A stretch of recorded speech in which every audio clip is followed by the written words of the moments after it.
additions and subtractions for the Mavericks and Clippers. I thought that this was kind of an interesting exercise when we first learned about this series, when we first knew for sure that this was the series. I just went through and said, all right, this is a player that played last year. This is a player that didn't play last year, and just went through and listed them. So here's the list. For everybody watching on YouTube, you can see it right here. For everybody listening. Are you looking at J. Cole makes his professional basketball debut? Or yeah, right. Is J. Cole better than Campaign coming up next? Dude, you laugh at Campaign. Did you watch that Blazers and Suns game? I know he's gonna have a moment, like, and then he already has. He's been having moments. He's been having moments. Besides his dance with Russ, or like an actual. Oh yeah, if he has a real playoff moment. Oh man, how many tweets are you gonna get from? Are there Campaign stands? I guess there are. There's probably more Campaign stands than there are Clipper fans. All right, so Kristaps Porzingis, I counted him as a player that was absent from last season because he missed half of game 1 and he was out for the last 3 games of the series as well. So Kristaps Porzingis, I'm counting him. Hold on, can I didn't know. Am I allowed to read verified tweets on the spot? Or Jalen Brunson also didn't play. He was out with shoulder surgery. That was a big one. Dwight Powell was out. He was out with his Achilles. That's a huge one that was out. Josh Richardson in the trade for Seth Curry, he was out. Actually, he was over playing with the Sixers and them didn't they get swept in the first round? They're like 1, 2, 3, Cancun, we're out. Willie Cauley-Stein, he was not making the playoffs with the Sacramento Kings. JJ Redick was not with the Mavericks. Nicolo Melli was not with the Mavericks. That's a lot of guys. And all those guys are like essentially in the rotation besides, Melli and Redick are kind of on and off. Willie was on the Mavericks, but I think that's when his whole I think that's when his daughter was born, if I'm not mistaken. So he was actually a Maverick. He just didn't go to the bubble. Yeah. I could be. Now I'm just saying. I remember him not being in the bubble. I remember. Yeah, he wasn't in the bubble, but not in the bubble. Yeah, he was on the Mavericks for sure. So, but that's a lot. And you mentioned it. I mean, Brunson and Dwight, like that's the biggest thing because the loss of that is like Seth Curry played a big role in this Mavericks team, last year, and he's obviously not on the team now. But not having Brunson and Dwight Powell. That's for as much as basketball that we watch as Mavericks fans, you listen to this podcast, majority of you listen to the podcast, you probably watch majority of the games, and you've probably taken part in the complaining about Mavericks role players, whether you do it in your brain or on social media or whatever way you think about it. As much as we want to critique Brunson and Dwight, sometimes like they mean a lot to this team and they mean a lot to the rotation, and they would have made a difference last year. Now, would they have won the series? I don't know about that, but they would have made a big difference. And now we get to see them in action this year. And you got to remember, in some of these playoff games, the margins are razor thin, right? The Mavericks were one Luka shot away from like a 5-1 series, and all of a sudden us not thinking about this as, or what did I say? 5-game series. And all of a sudden us thinking, like, the Mavericks are farther away. That one extra game just makes it feel like it's just that much more in play that the Mavericks could potentially pull an upset here. So those are the players for the Dallas Mavericks that didn't play last year. I thought that those are all notable. And give them different looks, right? We talked about this yesterday, that Willie Cauley-Stein gives the Mavericks, Willie Cauley-Stein and Dwight give the Mavericks a different look than they had last year with their rim rolling, and then Willie with his, rim protection and just his length.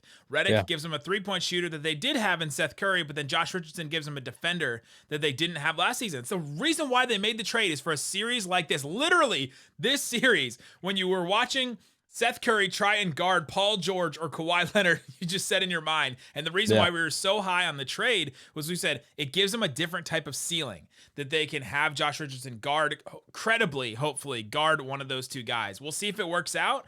I am more skeptical now than I was when the trade happened, but at least he's there to give him an option. And then Jalen Brunson gives him another guy that knows the offense and can work really well with Luka. He's played a lot of crunch time this year. That's a guy that's really, really important for the Dallas Mavericks. And so those are the guys. On the Clippers side of it, Rondo, we've already kind of talked about him a little bit. That is a big name that's going to be saying a lot of words, I think, during this series. Yes. And trying to kick the Clippers into shape. He's literally on this team to avoid what happened last year against the Nuggets.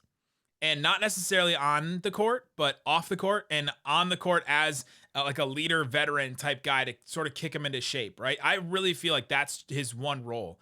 And to give him a little bit more playmaking here and there when he can, when the offense really sticks, or when they just, freeze up.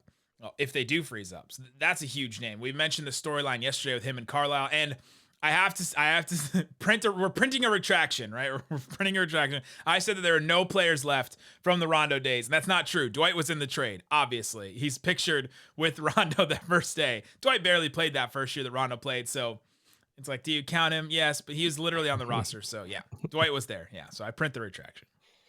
Yeah, somebody asked me today and said, hey, what's like the smaller storyline that you're looking at the most in this series?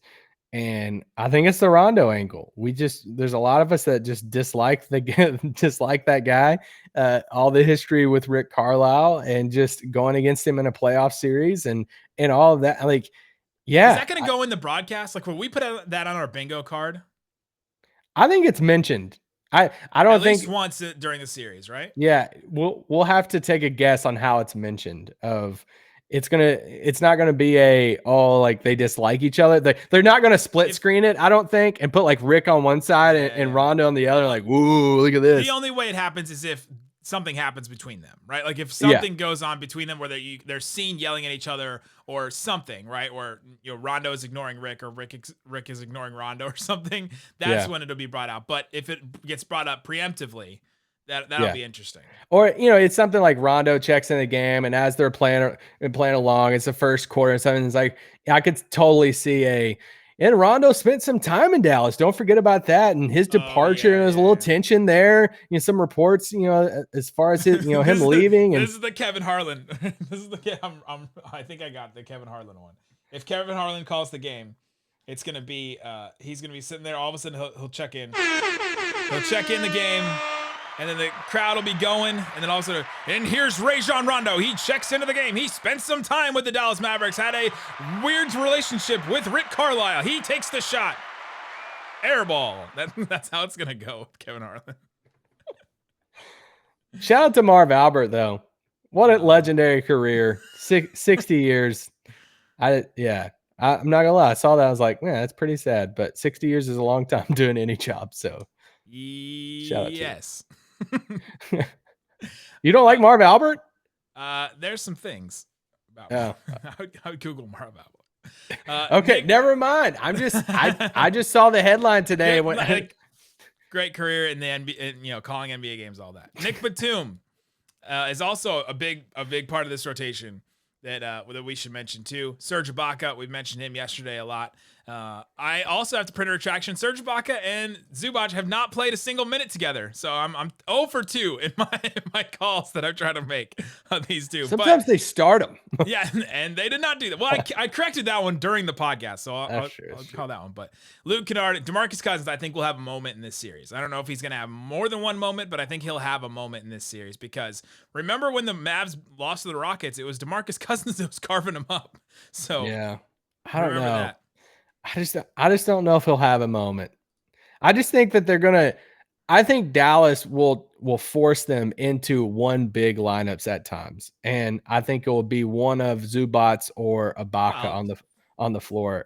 Force them. That's what they play like almost exclusively. Like I don't know if they Yeah, so finding times for Cousins on the floor, I'll be intrigued by that. But